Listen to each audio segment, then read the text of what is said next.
আসসালামু আলাইকুম রাহমাতুল্লাহ।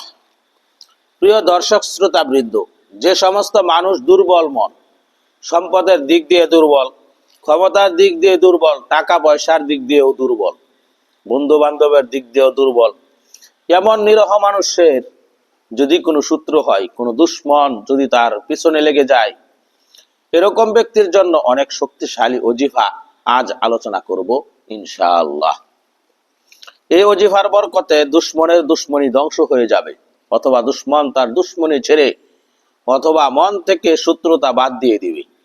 আমলটি কিভাবে করবেন আলোচনা করব। তার পূর্বে যারা চ্যানেলটি সাবস্ক্রাইব করেন নাই তারা সাবস্ক্রাইব করে নিন, লাইক করবেন, কমেন্ট করবেন এবং বেশি করে শেয়ার করবেন। প্রিয় দর্শক শ্রোতা বৃন্দ, জুমার দিন জুমার নামাজ শেষ করে কারো সাথে কোনো কথা বলা ব্যতীত ওই জায়গায় বসে বসে অথবা কারো সাথে কথা বলা ব্যতীত নিজের ঘরে গিয়েও এই ওজিফাটি আদায় করতে পারেন। মা ও বোনেরা, আপনারা জোহরের নামাজ আদায় করে ঘরে বসে আমলটি করতে পারেন, তবে এই দিকে খেয়াল রাখতে হবে, নামাজ আদায় করার পর ও ওজিফা শেষ করার পূর্বে কারো সাথে কোনো ধরনের কথা বলা যাবে না।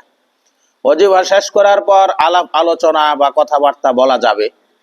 ওজিফাটি হলো আল্লাহ পাকের একটি নাম, ইয়া মুনতাকিমু, ইয়া মুনতাকিমু, ইয়া মুনতাকিমু, অর্থাৎ হে প্রতিশোধ গ্রহণকারী অথবা শাস্তি প্রদানকারী।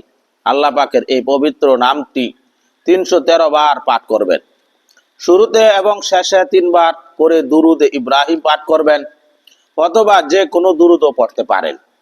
অতঃপর আল্লাহর নিকট দোয়া করুন, হে আল্লাহ, আমার অমুক শত্রু তার দুশ্মনী থেকে আমাকে হেফাজত রাখো। এই আমলটি ধারাবাহিকভাবে 3 জুমায় করুন, ইনশাআল্লাহ দুশ্মন তার দুশ্মনী ছেড়ে দিবে, অথবা দুশ্মনী শেষ হয়ে যাবে, অথবা শত্রু ধ্বংস হয়ে যাবে। প্রিয় দর্শক, আশা করি ভিডিওটি ভালো লেগেছে। ভিডিওটি ভালো লাগলে লাইক, কমেন্ট এবং শেয়ার করতে ভুলবেন না।